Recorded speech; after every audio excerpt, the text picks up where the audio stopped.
Assalamualaikum warahmatullahi wabarakatuh. Bismillahirrahmanirrahim. Alhamdulillahirabbil alamin. Wassalatu wassalamu ala asrofil anbiya'i wal mursalin sayyidina Muhammadin wa ala alihi wa sahbihi ajma'in. Amma ba'du.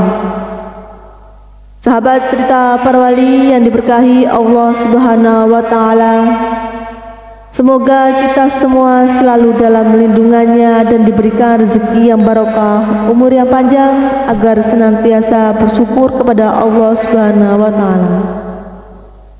Amin ya rabbal alamin. Kali ini saya akan berkisah tentang Karomah Sunan Gunung Jati bertemu dengan Nabi Muhammad atas petunjuk seekor naga. Sunan Gunung Jati memiliki nama asli Syekh Syarif Hidayatullah. Sunan Gunung Jati merupakan bagian dari Wali Songo yang lahir pada tahun 1448 Masehi di Kairo, Mesir. Sunan Gunung Jati terlahir dari pasangan Syarif Abdullah dan Nyai Roro Santang.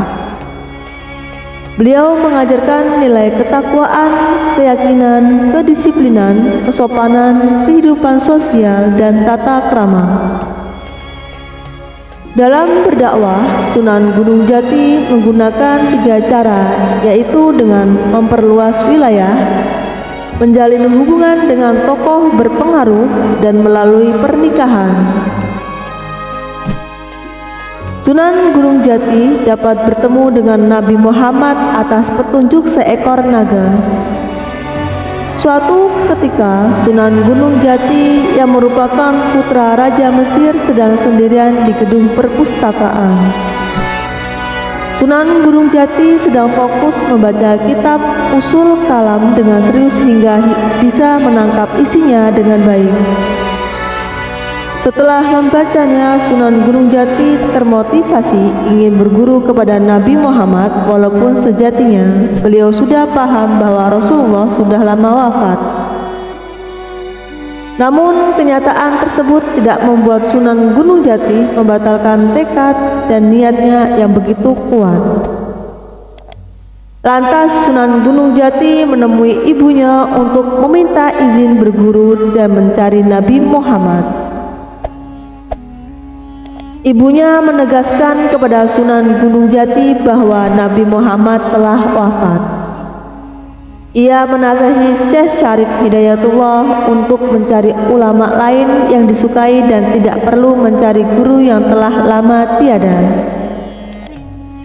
Akan tetapi Sunan Gunung Jati tetap memaksa dan pamit untuk berangkat pada tanggal 5 Jumadil Awal tahun 1466. Sang ibu pun tidak bisa mencegahnya, hanya bisa menangis dan pasrah karena ditinggal putra kesayangannya.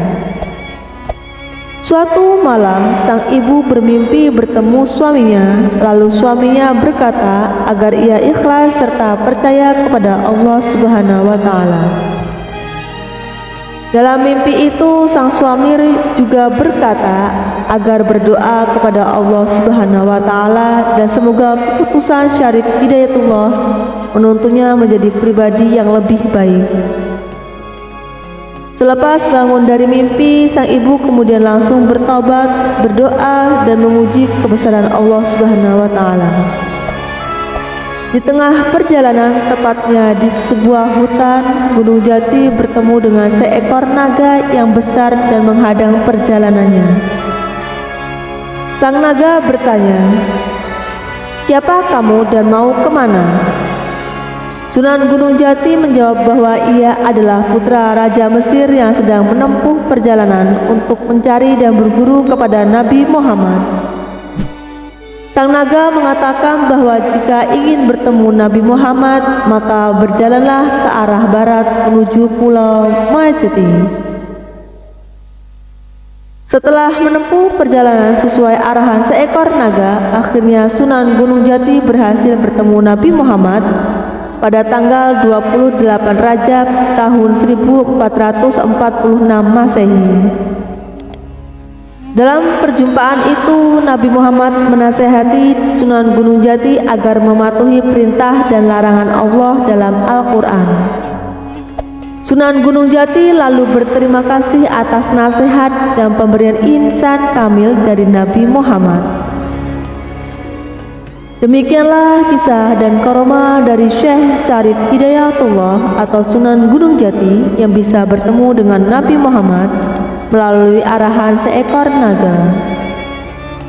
Wallahu a'lam bishawab. Wassalamualaikum warahmatullahi wabarakatuh.